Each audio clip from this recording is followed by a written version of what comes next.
Hello everyone, कैसे हो सब लोग।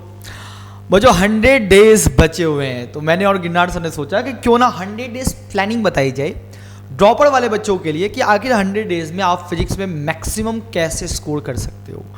तो पहले हमने एडवांस की बताई थी कि एडवांस में क्या क्या करना चाहिए था ये 10 दिनों में, लेकिन जो लोग ड्रॉप का प्लान बना चुके हैं, जिनको ड्रॉप ही करना है कि नहीं सर मेरे को तो ड्रॉप ही करना है, तो कई सारे बच्चों का डिमांड था कि सर 100 डेज में, मतलब जनवरी वाला अगर जेईई मेंस में फोकस कर रहा हूँ तो फिजिक्स में खास करके किन किन बातों का ध्यान रखना है, कौन कौन सी बात अपने को बिल्कुल फोकस करनी है, वीकनेसेस, स्ट्रॉन्ग पॉइंट, सारा लिस्ट हमने बना लिया है। ये बहुत इंपॉर्टेंट डिस्कशन होने वाला है। जो भी हम लोग बताएं उनको एक एक करके फॉलो करना। ट्रस्ट मी, तुम जनवरी अटेम्प्ट 4 के आओगे। ठीक है, तो टाइम वेस्ट किए बिना स्टार्ट करते हैं। सबसे पहला पॉइंट, यार देखो, कई बार ऐसा होता है कि अपन सोचने में बहुत टाइम वेस्ट कर देते हैं कि आज स्टार्ट करें, कल स्टार्ट करें, और तुम ट्रस्ट करो 100 डेज बहुत प्रिसाइज, बहुत कम टाइम होता है पूरा सिलेबस को वापस से करना। ड्रॉपर्स मैक्सिमम टाइम फेल इसीलिए करते हैं क्योंकि उनको ये नहीं पता होता है कि यार वो टाइम जो उनको मिला है वो कितना इंपॉर्टेंट है। हर दिन, हर एक सिंगल डे बहुत इंपॉर्टेंट रखता है। अगर तुम अभी तक स्टार्ट नहीं किए हो तो सबसे पहले आज से, अभी से, मतलब वो कल तुम्हारा नहीं आने वाला है, आज से अभी से स्टार्ट करना है। मतलब तुम्हें आज, जैसे तुमने वीडियो देखा, अगर तुमने अभी तक स्टार्ट नहीं किया तो अभी से स्टार्ट कर दो, बिल्कुल अभी से, बिल्कुल टाइम एक सिंगल मिनट भी अपने को वेस्ट नहीं करना।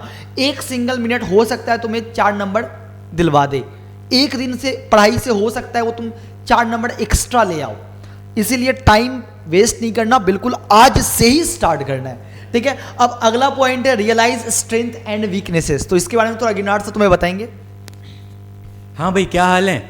तो जैसा सर ने बताया कि भाई ये इस मोमेंट पे चीज़ें शुरू होनी चाहिए, राइट। कोई 8 बजे आपको ये नहीं बताएगा कि आज से अभी से पढ़ना शुरू कर दो। It is you who will decide that. तो उसको शुरू कर दो। दूसरी चीज़, भाई ड्रॉपर में स्पेशली इस साल हमारे पास इतना कम टाइम है, 100 दिन, ऑलमोस्ट 3 महीने, तो हम अफोर्ड नहीं कर सकते पूरा सिलेबस जीरो से ये अज्यूम करके कि हमें कुछ नहीं आता, हमारा कवर कर दिया जाए, या हमारे टीचर्स कवर कर दें, या हमारा इंस्टीट्यूट कवर कर दे। भाई कोई भी अगर क्लेम कर रहा है कि वो एकदम जीरो से आप अज्यूम करके कि आपको कुछ भी नहीं आता, आपको पूरा 100 दिन में सिखा देगा, तो आई पर्सनली फील वो लोग थोड़ा सच्चाई से दूर बात कर रहे हैं। This is technically not possible. कहीं ना कहीं वो एंड में या तो आपका सिलेबस उड़ा देंगे या कहीं ना कहीं कुछ चीजें बीच में ओमिट कर देंगे।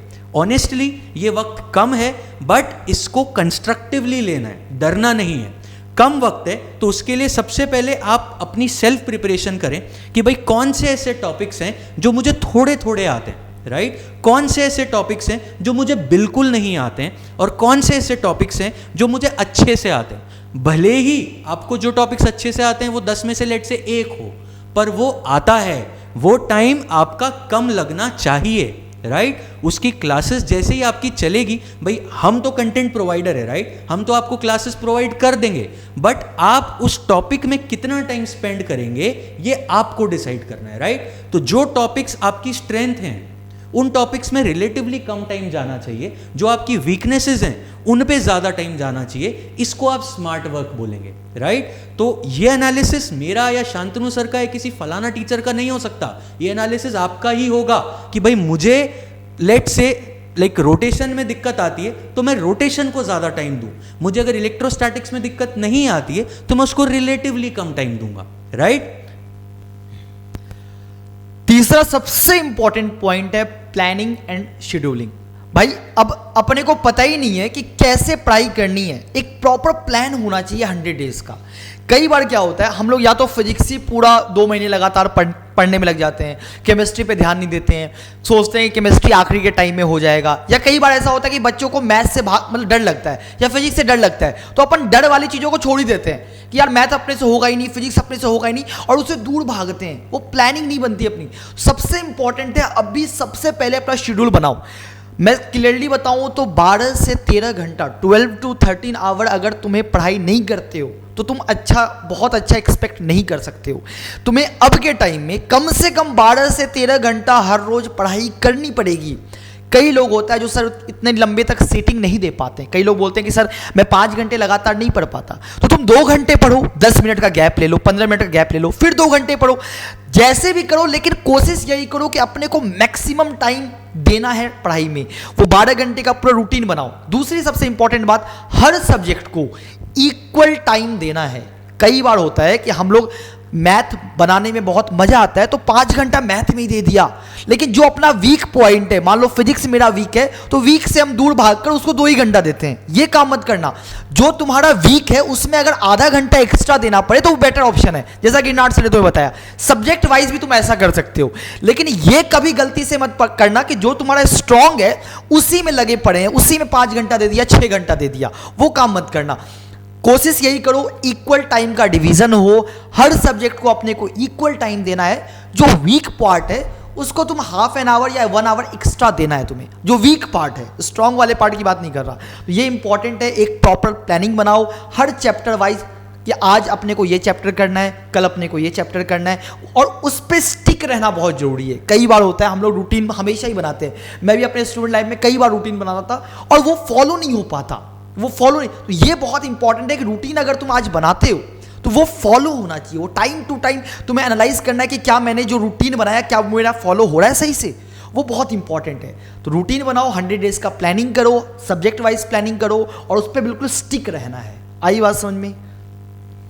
इसी बात पे आई विल ऐड समथिंग कि भाई सर ने बोला रूटीन बनाना है, स्टिक करना है, तो बेसिकली आपको इन चीज़ों का ध्यान रखना है कि जो भी चीज़ें सक्सेसफुली नहीं हो पाई इस साल, वो कहीं ना कहीं बहुत हद तक डिसिप्लिन से रिलेटेड होती है, राइट। आप में किसी ना किसी तरीके के डिसिप्लिन की कमी रही होगी, ये आप ही बेहतर जानते हैं कि आप कहाँ। भाई अगर आपने प्लान किया मैं आज 6 बजे उठूंगा और आप अगर 6 बजे नहीं उठ पाए तो that is also a lack of discipline, और फिर वो आपकी सारी टाइमलाइन को आगे पुश कर देगा। तो रूटीन बनाने का एक बहुत इंपॉर्टेंट फैक्टर है डिसिप्लिन्ड रहना, राइट। टाइम से खाना, टाइम से सोना, टाइम से पढ़ाई करना, और अपने प्लान्ड स्केड्यूल से थोड़ा बहुत प्लस माइनस एरर चलता है बट ज़्यादा डेविएशन नहीं आना चाहिए, राइट। तो नेक्स्ट इंपॉर्टेंट चीज है टेस्टिंग और एनालिसिस, राइट। भाई ये सबसे क्रूशियल पॉइंट है जो आपको ध्यान रखना है कि टेस्टिंग जो है, कई लोग टेस्ट दे के आते हैं, उसके बाद टेस्ट के पेपर को इस तरीके से हवा में उछालते हैं कि आज के बाद मुझे इसकी जरूरत नहीं पड़ेगी। भाई ऐसा मत करो। आई एम श्योर आप में से कई कैंडिडेट्स ने पिछले 2 साल में या इस 1 साल में ये जरूर किया होगा, पर टेस्ट देने के बाद अपनी कमियां, अपनी खामियां देखना, उनको फेस करना और उनको करेक्ट करना, ये बहुत बड़ी स्किल है जो आपको आज ही से करना शुरू करना जरूरी है, राइट। अपने टेस्ट पेपर को एनालाइज करो कि भाई मैंने कितने सवाल सही कर दिए, कितने सवाल गलत कर दिए, कहां मैं घबरा गया, कहां मेरे हाथ पैर फूल गए, कान में से धुआं निकलने लगा, और जो सवाल मुझसे हो सकते थे वो भी मैंने गलत कर दिए। तो ये एनालिसिस जब आप करोगे तो आपको समझ आएगा कि भाई एक चीज होती है कॉन्सेप्ट समझना, प्रैक्टिस करना, पढ़ाई करना, मेहनत करना, दूसरी चीज होती है टेस्ट में परफॉर्म करना, राइट। तो ये दोनों चीजें म्यूचुअली एक्सक्लूसिव भी नहीं है, पर ये दोनों चीजें टोटली रिलेटेड हैं, राइट। तो अगर आप अच्छे से पढ़ रहे हैं और आप अगर सही एटीट्यूड के साथ टेस्ट को दे रहे हैं तो आपके टेस्ट का स्कोर एक्सपोनेंशियली इंक्रीज करेगा, राइट। और वो काम होगा आपकी एनालिसिस के साथ in all the subjects, right. ये चीज जनरली तीनों सब्जेक्ट्स में वैलिड है, physics, chemistry and mathematics. Then late से आपने टेस्ट में कोई एक पर्टिकुलर क्वेश्चन ठीक कर दिया, भाई बधाई हो, आपको उसके 4 नंबर मिल गए, पर उस पर नजर मारना जरूरी है कि भाई क्या मैंने एकदम लेजिटिमेट तरीके से सवाल सही किया है। ऑब्वियसली टेस्ट में नहीं, एनालिसिस करते वक्त, कि भाई क्या मैंने एकदम सही स्टेप्स फॉलो किए हैं, क्या मैं कुछ 15 सेकंड बचा सकता था, क्या मैं तुक्के में सही आंसर ले आया। ये सब चीजें पता होगी तो आपकी कंसेप्चुअल क्लैरिटी बेटर होगी, और कंसेप्चुअल क्लैरिटी बेटर होगी तो आने वाले टेस्ट में आपका परफॉर्मेंस बेटर होगा। तो टेस्टिंग और एनालिसिस को जितनी भी इज्जत देते हो उसको डबल इज्जत दो, 10 टाइम्स इज्जत दो, राइट। आई होप आप 0 नहीं देते होंगे, राइट। तो नेक्स्ट पॉइंट, अब देखो टेस्टिंग के लिए अगर मान लो तुम्हें सब्जेक्ट वाइज या टॉपिक वाइज टेस्ट देना है जो कि कई जगह अवेलेबल नहीं होता, तो तुम ATPS स्टार ऐप का प्रैक्टिस टेस्ट का ऑप्शन ले सकते हो। उसमें क्या है कि हर फिजिक्स में मान लो तुम्हें काइनेमेटिक्स में जज करना है खुद को कि मेरा काइनेमेटिक्स में प्रिपरेशन कैसा हुआ, तो वहां पे तुम क्या कर सकते हो कि काइनेमेटिक्स सेलेक्ट करके 30 क्वेश्चन का खुद एक टेस्ट फॉर्म कर सकते हो और वो तुम दे सकते हो। तो ये बहुत अच्छा फीचर है जो कि फ्री है। तो एटीपी स्टार का जो अपना ऐप है उस पर प्रैक्टिस टेस्ट का ऑप्शन है, उसमें सब्जेक्ट वाइज, टॉपिक वाइज तुम खुद को एनालाइज कर सकते हो कि तुम्हारा वो टॉपिक कितने हद तक तैयार हुआ है, तो उस फीचर्स का भी तुम यूज कर सकते हो। दूसरा होता है कि भाई सर ने बता ही दिया कि करेक्ट मिस्टेक करना, मतलब जो भी तुम्हारा मिस्टेक हुआ है टेस्ट में उनको करेक्ट करना है। यार हम टेस्ट दे ही रहे हैं और मिस्टेक को करेक्शन कर ही नहीं रहे तो मार्क्स कैसे बढ़ेंगे। कई बच्चों का सवाल आता है कि सर मैंने 4 टेस्ट दिया बट मेरे मार्क्स कांस्टेंट हैं, वो बढ़ नहीं रहे हैं। ये बहुत बच्चों का प्रॉब्लम होता है। इसका सबसे बड़ा रीजन ये होता है कि वो 4 टेस्ट जब तुमने दिया तो क्या तुमने पेपर को एनालाइज किया, क्या तुमने अपनी गलतियों को सुधारा, अगले टेस्ट में ये वादा किया खुद से कि अगले टेस्ट में ये गलतियां नहीं होंगी, नहीं तुमने ऐसा नहीं किया होगा। तो बस 4 टेस्ट दे देते हो, लगातार देते हो और सोचते हो कि मेरा मार्क्स इंप्रूव कर जाएगा। ऐसा थोड़ी होता है, जब तक एनालिसिस प्रॉपर नहीं होगी तो मार्क्स इंप्रूव नहीं कर सकता है। उसके बाद होता है नोट्स, सबसे इंपॉर्टेंट है भाई। होता ही ऐसा है कि कई लोग बोलते हैं कि सर नोट्स प्रोवाइड कर दो, एटीपी स्टार के ऐप पे बहुत सारे नोट्स ही पड़े हुए हैं, बट मैं तुम्हें यही सजेस्ट करूंगा नोट्स खुद का होना चाहिए, खुद का नोट्स बनाओ, किसी और के नोट्स पे डिपेंड मत हो, क्योंकि खुद के नोट्स में पता रहता है कि भाई मेरे को ये कंसेप्ट उतने अच्छे से समझ में नहीं आया, मैंने उसको इस बॉक्स में बंद कर दिया या स्टार मार्क्स लगा दिया। अब कोई और बंदे ने नोट्स बनाया होगा तो वो अपने पॉइंट ऑफ व्यू से बनाया होगा, तो कभी किसी दूसरे के नोट्स पे डिपेंड मत हो, समझ रहे हो। खुद का नोट्स बनाया करो और हर चैप्टर के बाद कोशिश करो शॉर्ट नोट्स बनाने का, वो इंपॉर्टेंट है, क्योंकि शॉर्ट नोट्स लास्ट के टाइम में तुम नहीं बना पाओगे। क्लियरली बताओ तो टाइम ही नहीं बचेगा, 100 डेज बचे हुए हैं। तो जैसे जैसे चैप्टर कंप्लीट कर रहे हो शॉर्ट नोट्स साथ में बनाते जाओ ताकि आखिरी के टाइम पे रिवीजन करने में हेल्प मिल जाए। आई बात समझ में। नोट्स बहुत इंपॉर्टेंट है, बहुत ज्यादा। इसी बात पे मैं बिल्ड करके बोलता हूँ। सर ने बोला नोट्स कितना इंपॉर्टेंट है और किस तरीके से आपको मैनेज करना है। मैं पर्सनली मानता हूँ पूरा डॉक्यूमेंटेशन इंपॉर्टेंट है। When I say documentation, it includes your notes, it includes your books, it includes your test papers, उनके एनालिसिस, उनके सोल्यूशन। अब इसका मतलब ये नहीं है कि 4 कलर के पेन से जमा के अच्छी राइटिंग में लिख रहे हो, भाई बड़े हो जाओ। डॉक्यूमेंटेशन का मतलब है वेल ऑर्गेनाइज्ड कंटेंट, राइट। आपको पता होना चाहिए कि ये सवाल अगर मैंने कभी सॉल्व किया है, ये फलाना सवाल कभी मैंने 2 महीने पहले सॉल्व किया है, तो विद इन 15 सेकेंड आप उस सवाल तक पहुंच जाओ। आपको 1000 पन्ने ना पलटने पड़े वो ढूंढने के लिए। This is called well documented, well arrange content, right. तो नोट्स तो आपको इज्जत से बनाने ही हैं। दिमाग में अपने आप को ये मत बोलना कि अरे सर 12वीं के नोट्स रखे हुए हैं, 11वीं के नोट्स रखे हुए हैं, फलाना टॉपर के नोट्स रखे हुए हैं, ढिकाना कोचिंग के नोट्स रखे हुए हैं। नहीं, नोट्स आप खुद जब क्लास अटेंड कर रहे हो, टीचर जब आपको समझा रहा है, तो आपकी हाथ से लिखी हुई चीजें होनी जरूरी है, जैसा कि सर ने बताया, राइट।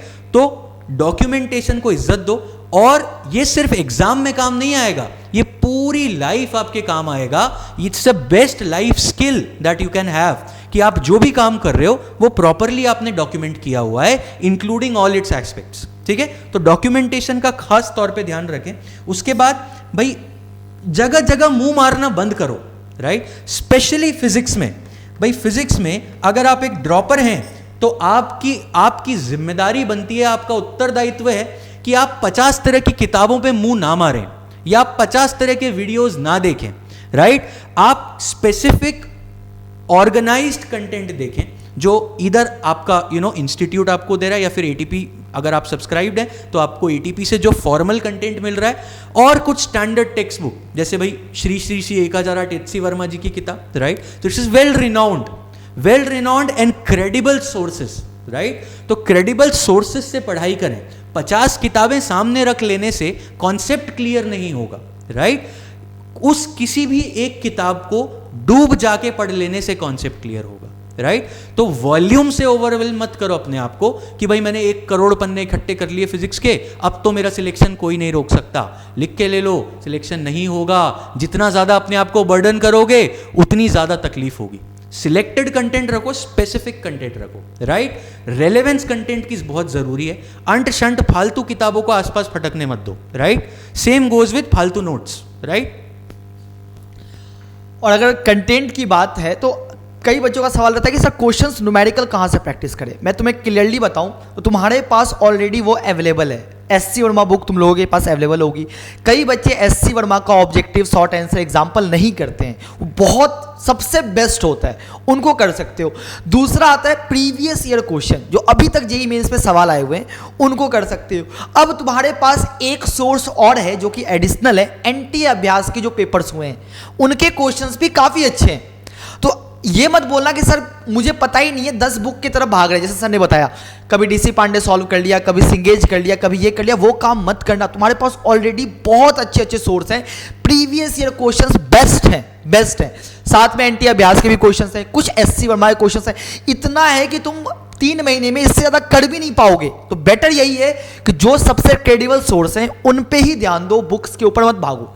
दूसरा सबसे इंपॉर्टेंट बात आता है कि सर रिवीजन करने के टाइम पे क्या किया जाए। तो जैसे मान लो तुमने 100 क्वेश्चंस प्रैक्टिस किया, 100 में 80 सवाल तुमसे लग गए और 20 सवाल तुमसे नहीं लगे, सपोज करो, तो तुम्हारे रिवीजन के टाइम पे वो 20 सवाल ही तुम्हें एक बार ओवरव्यू करना है।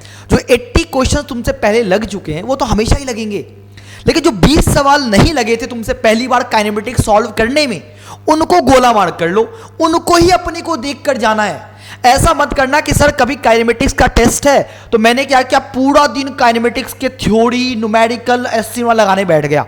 वो रिवीजन की स्ट्रेटजी नहीं होनी चाहिए। रिवीजन करने के लिए शॉर्ट नोट्स और वो सवाल जो तुमसे पहली बार नहीं लगे थे उन सवालों को ही देख कर जाना है, क्योंकि तुम इतना ज़्यादा कर भी नहीं पाओगे। टाइम जैसे जैसे बीतेगा तुम्हारे कंटेंट बहुत ज़्यादा होते जाएंगे, चैप्टर्स बढ़ते जाएंगे, तो नोट्स रिवाइज करना, सारे न्यूमेरिकल्स को कवर करना इम्पॉसिबल टास्क हो जाएगा। तो एक दिन में अगर मेरे को 10 चैप्टर्स का रिवीजन करना है तो बेस्ट यही होगा कि मैं शॉर्ट नोट रिवाइज कर लूँ, जो क्वेश्चंस मेरे से पहली बार नहीं बना था उनको एक बार ओवरव्यू कर लिया, बस। इससे ज़्यादा तुम कर ही नहीं पाओगे।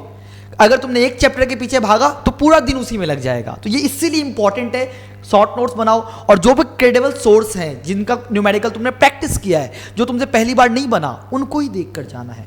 आई बात समझ में? दूसरा सबसे इंपॉर्टेंट है कि सर पढ़ाई कहाँ से करें। कई बच्चों का कंसर्न रहता है कि पढ़ाई कहाँ से करें। ऑप्शंस होते हैं, यूट्यूब होता है ऑप्शंस, या फिर कई सारे कोचिंग ऑर्गेनाइज्ड कोर्स भी करवाते हैं। देखो मैं अगर पर्सनली व्यू बताऊं, अगर तुम अफोर्ड कर सकते हो ऑनलाइन कोचिंग तो बेस्ट यही रहता है कि तुम ऑनलाइन कोचिंग में ही पढ़ना चाहिए, अगर तुम अफोर्ड कर सकते हो तो। क्यों ऐसा क्यों मैं बोल रहा हूं, क्योंकि कई बार क्या होता है कि हम अगर यूट्यूब के भरोसा रहते हैं तो हमारा जो पढ़ाई का सिस्टम होता है वो अनऑर्गेनाइज्ड हो जाता है। सपोज करो, मान लो तुम्हें कुछ एक टॉपिक डाइपोल मोमेंट तुम्हें देखना है, तुमने यूट्यूब पे सर्च किया डाइपोल मोमेंट, 10 सजेशन आ गया, लेकिन क्या गारंटी है कि पहले 2-3 सजेशन से तुम्हें टीचर के साथ फ्रीक्वेंसी तुम्हारी मैच कर जाएगी और तुम्हें वो चीज समझ में आ जाएगा। कई बार होता है कि एक सिंगल टॉपिक जो कि 15 मिनट का है, उसको समझने में YouTube से 1 से 2 घंटे का टाइम वेस्ट हो जाता है और तुम्हें पता चलता है कि 10वां वाला वीडियो से मेरे को डाइपोल मोमेंट समझ में आया, बाकी का 9 वीडियो में मैंने टाइम वेस्ट कर दिया।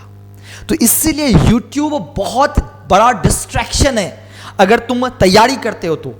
अगर तुम सिंगल चैनल को फॉलो करते हो तो वो बेस्ट है, बट अभी के टाइम पे मैं तुम्हें यही सजेस्ट करूंगा, कोई भी चैनल को अगर तुम फॉलो करते हो तो ऐसे चैनल को फॉलो मत करो जो बिल्कुल लेक्चर 1 लेक्चर 2 मतलब काइनेमेटिक्स में ही 15-20 घंटे का लेक्चर बना हुआ है और तुम लेक्चर 1 से देख रहे हो, तो ऑब्वियस सी बात है तुम सिलेबस टाइम पे खत्म नहीं कर पाओगे। यूट्यूब पे बहुत सारे फ्री कंटेंट ऑलरेडी अवेलेबल है, लेकिन ऐसे कंटेंट के पीछे ही भागो जो शॉर्ट हो, क्रिस्प हो, बहुत जिसमें कम टाइम में ज़्यादा से ज़्यादा बताया गया हो, और सिंगल चैनल को ही फॉलो करो। मैं ये नहीं बोल रहा कि तुम ATV स्टार को ही फॉलो करो, ऑब्वियस सी बात है तुम्हारी फ्रीक्वेंसी जिस टीचर के साथ मैच करती है तुम उनको ही फॉलो करो, बट ये बात का ध्यान रखना कि यूट्यूब पे ज़्यादा टाइम वेस्ट नहीं हो अगर तुम यूट्यूब को सोर्स लेते हो अपनी तैयारी करने का। लेकिन अगर तुम अफोर्ड कर सकते हो तो कोई भी ऑर्गेनाइज्ड कोर्स जो भी ऑनलाइन में चल रहा है, ATP स्टार का तो बेस्ट है, एकलव्य 2.0 और वॉरियर 2.0 ये तो बेस्ट है, इससे बेस्ट तो कुछ हो ही नहीं सकता, क्योंकि 100 डेज में कोई क्लेम नहीं कर सकता कि सिलेबस कंप्लीट करवा देंगे। ऑब्वियस सी बात है 5 घंटे 6 घंटे के लेक्चर्स होते हैं, लेक्चर ज़्यादा होता है बट कंटेंट सब कुछ कवर करवाया जाएगा, हमने ऐसा प्लान किया है। तो मैं ये नहीं बोल रहा कि तुम यही ज्वाइन करो, एकलव्य ज्वाइन करो, वॉरियर ही ज्वाइन करो, वैसे तो बहुत हजारों बच्चों ने ज्वाइन कर लिया है, बट जहां भी ज्वाइन करो, अगर ज्वाइन करते हो तो 2-3 बातों का ध्यान रखना कि पहली बात तो सिलेबस उनको टाइम पे खत्म करवाना है। कई बार ऐसा होता है कि बच्चों का कट जाता है, लॉन्ग कोर्सेज में एक वादा तो बहुत कर देते हैं कि मैं सिलेबस कंप्लीट करवा दूंगा, बट आखिरी में वो सिलेबस कंप्लीट करवा नहीं पाते हैं। पहली बात तो ये बहुत बड़ा इशू आता है। दूसरी बात, लेक्चर्स इतने ज़्यादा घंटे के होते हैं, 8-10 घंटे लेक्चर्स ही हो रहे हैं। हमारा कंटेंट का लेक्चर 5 से 6 घंटे का होता है मैक्सिमम, उससे ज़्यादा 5 से 6 घंटा कंटेंट नहीं होता। बाकी होता है डिस्कशन का पार्ट होता है, वो हमने ऑलरेडी बता दिया है। इसीलिए मैं बोलता हूं कि जहां भी ज्वाइन करो, एटीपी ज्वाइन करो या कहीं भी ज्वाइन करो, अगर ऑर्गेनाइज्ड कोर्स ज्वाइन कर रहे हो तो ये 2-3 बातों का ध्यान रखना कि भाई सिलेबस टाइम पे हो रहा है कि नहीं हो रहा है, वो तुम्हें प्रॉपर शेड्यूल देना चाहिए कि भाई इस डेट पे ये होना चाहिए, ये होना चाहिए, तभी ज्वाइन करना, एक विश्वास होनी चाहिए।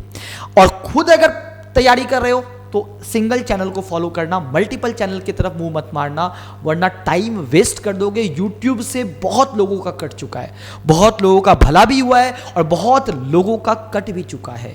तुम देखना, तुम अपने सीनियर से या कई बच्चों के मैसेजेस आते हैं कि सर यूट्यूब पे हमने बहुत टाइम वेस्ट कर दिया, एक कंटेंट को देखने में हमारा घंटों लग जाते थे, तब समझ में आता था कि आप यहाँ इससे। इसीलिए यूट्यूब बहुत बड़ा डिस्ट्रैक्शन है, इससे बच के रहना। बाकी अगर तुम एटीपी स्टार के चैनल को फॉलो करते हो, तुम्हें पता ही होगा, शॉर्ट कंटेंट रहता है, बहुत कम टाइम में कोशिश करते हैं ज़्यादा से ज़्यादा कवर करवाने के लिए।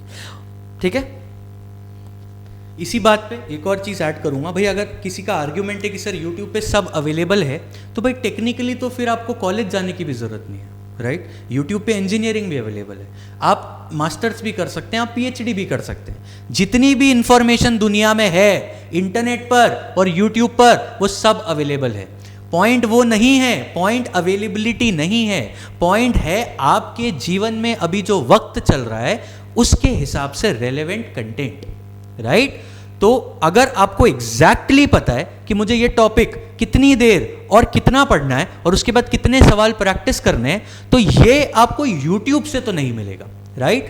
आपको कोई ना कोई कोर्स, कोई ना कोई मेंटरशिप चाहिए होगी, कंटिन्यूसली एक गाइड चाहिए होगा through out your journey of exam preparation, ठीक है। तो इसीलिए फिर सर का पॉइंट वहां पे वैलिड हो जाता है कि भाई यूट्यूब पे रिसोर्सेज हैं, पर रिसोर्सेज का इस्तेमाल करने का तरीका नहीं है, राइट। भाई रैंडम मतलब कुर्सी पे टांगे फैला के वीडियो देखते रहने से इंफॉर्मेशन और नॉलेज नहीं आती है, राइट। तो स्पेसिफिक कंटेंट देखो और वेल प्लान्ड कंटेंट देखो, और दैट इज व्हाट हमारे जो 2 बैचेस हैं वो केटर करते हैं, वेल टेलर्ड कंटेंट और स्पेसिफिक कंटेंट जो कि आपके एग्जाम प्रिपरेशन के लिए नेसेसरी है। बाकी भाई honestly being a dropper my self, और शांतनु सर भी आई गेस ड्रॉपर थे, भाई हमने रियलाइज किया है कि भाई इतना हवा जो बनाया गया है ड्रॉपर ईयर का, इट्स नॉट वर्थ इट। भाई बहुत आसानी से आप उस काम को अकम्प्लिश कर सकते हो, अचीव कर सकते हो। भाई आपके पास पहले से ही हेड स्टार्ट है, राइट। आप 11वीं में 12वीं में मैथ पढ़ चुके हो,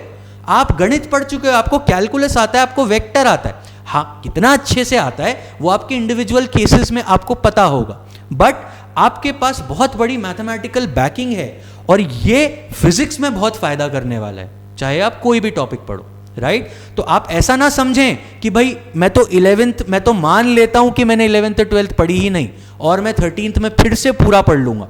भाई आपने पढ़ी है, जितना भी सीखे हो वो एक अलग बात है, but you have a head start.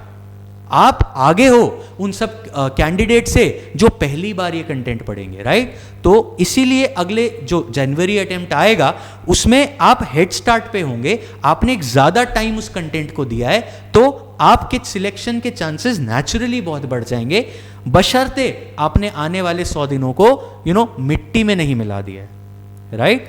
तो भाई चिल रहो, फोकस्ड रहो और मजे लेते रहो, लोड लेने की जरूरत बिल्कुल भी नहीं है। Okay, all the best sir.